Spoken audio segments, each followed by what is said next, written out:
Sabbatan jalqabee dawwalu bidadheetan dhufee baqqalu affeeruun barbaade shaqqalu niititiyya dhoksee taaddalu kuma lamaan fixee kaffalu kan alaa qubsanii ammanaa baddalu wayyo maalan jedhaa gaafatan Naggaabamo shigaaba wantundi sida kani darba gara naaf kenne ishiif kenne wanuma yaanni shigootu otuma laalee maal qaba marrakkadde hin qoostiyo jaalatamtu hin boontiyo marrakkadde hin qoostiyo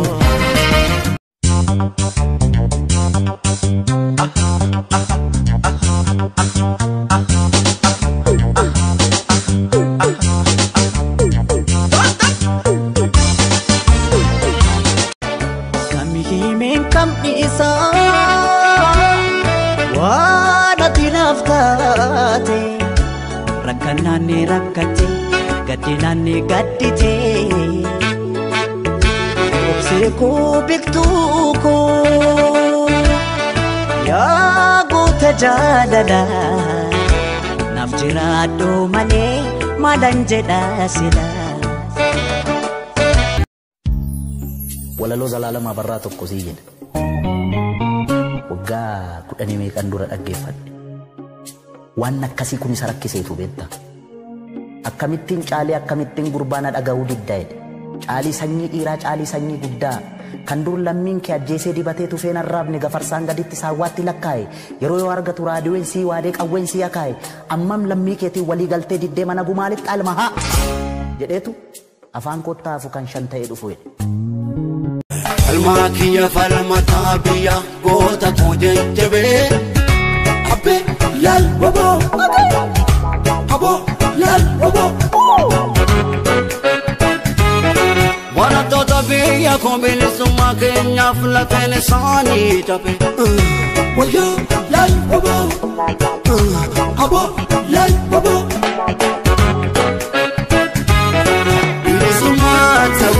Nisani barakota Kenya, Bilisumata Nisani barakota Kenya, Kilo warega makasami. Bilisumata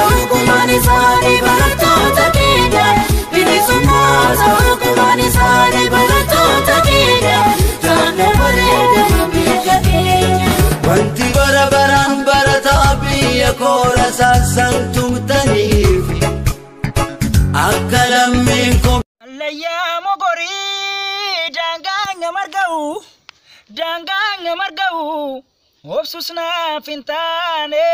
demtusna fintane roroni namate ambaranantau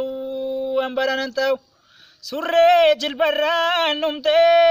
abatu waranata surre jilbaran umte abatu waranata Roro ke fitufte abatu tatafata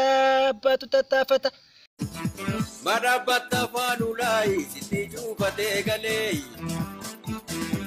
Mabjallata jarsa dargaggoo kakoo malee Takkana oksiin jedhami Mina moqqaatti fittami Ofii kee yaadaan numtaa bar Facaafannaan boqqolloodhaa kan darbannaan lafa fuune yoo jaalatan dargaggeessaa kan hammannaan nama gugne direettaan suutuma Jaalalli keenya qabee nyaadhee dhuguu dadhabee